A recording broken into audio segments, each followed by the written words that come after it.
നമുക്കിതുപോലെ high ബീമുള്ളൊരു torch ചുരുങ്ങിയ ചിലവിൽ ഉണ്ടാക്കിയെടുത്താലോ? ടോർച്ച് ഉണ്ടാക്കാനായി ഞാനിവിടെ എടുത്തിരിക്കുന്ന 3 വാട്ട്സിൻ്റെ LED-യും അതുകൊണ്ട് തന്നെ 3.7 രണ്ട് ലിഥിയം അയൺ ബാറ്ററീസും പിന്നെ ബാറ്ററി ചാർജ് ചെയ്യാനായിട്ട് ഒരു ചാർജിങ് മൊഡ്യൂളാണ് എടുത്തിരിക്കുന്നത്. പിന്നെ നമുക്ക് ടോർച്ചിന് ആവശ്യമായ സ്വിച്ചും അതുകൊണ്ട് തന്നെ ചാർജ് ചെയ്യാനുള്ള സോക്കറ്റ് ഞാനിവിടെ എടുത്തിട്ടുണ്ട്. ടോർച്ചിൻ്റെ ബോഡി നിർമ്മിക്കാനായിട്ട് ഞാൻ എടുത്തിരിക്കുന്ന ഇതുകൊണ്ടൊരു PVC റെഡ്യൂസറും അതിന് പറ്റിയൊരു പൈപ്പുമാണ്. ആദ്യം തന്നെ നമുക്ക് ഇതുകൊണ്ടൊരു റിഫ്ലക്ടറിലോട്ട് LED സെറ്റ് ചെയ്ത് കൊടുക്കാം. ഞാൻ ഈ റിഫ്ലക്ടർ എടുത്തിരിക്കുന്നത് സ്ക്രാപ്പിൽ നിന്നുമാണ്. അതിനുശേഷം ഈ റിഫ്ലക്ടർ നമുക്ക് റെഡ്യൂസറിലോട്ട് ഒട്ടിച്ചു കൊടുക്കാം. ഒട്ടിച്ച ശേഷം നമുക്കിത് കട്ട് ചെയ്ത് സ്മൂത്ത് ചെയ്തെടുക്കാം. ഇനി നമുക്ക് LED-യിൽ നിന്ന് വരുന്ന പോസിറ്റീവ് ലൈനിൽ ഇതുകൊണ്ടൊരു സ്വിച്ച് സെറ്റ് ചെയ്ത് കൊടുക്കാം.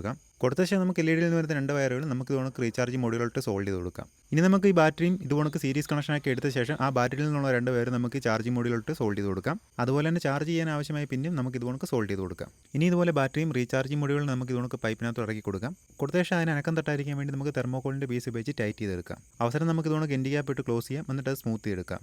ഇതോടെ നമ്മുടെ ടോർച്ചിൻ്റെ വർക്ക് കഴിഞ്ഞിരിക്കുകയാണ്. അപ്പോൾ ഇതിൻ്റെ ഫുൾ മേക്കിംഗ് വീഡിയോ കാണാനായിട്ട് താഴെ കാണുന്ന പ്ലേ ബട്ടണിൽ ക്ലിക്ക് ചെയ്യാം.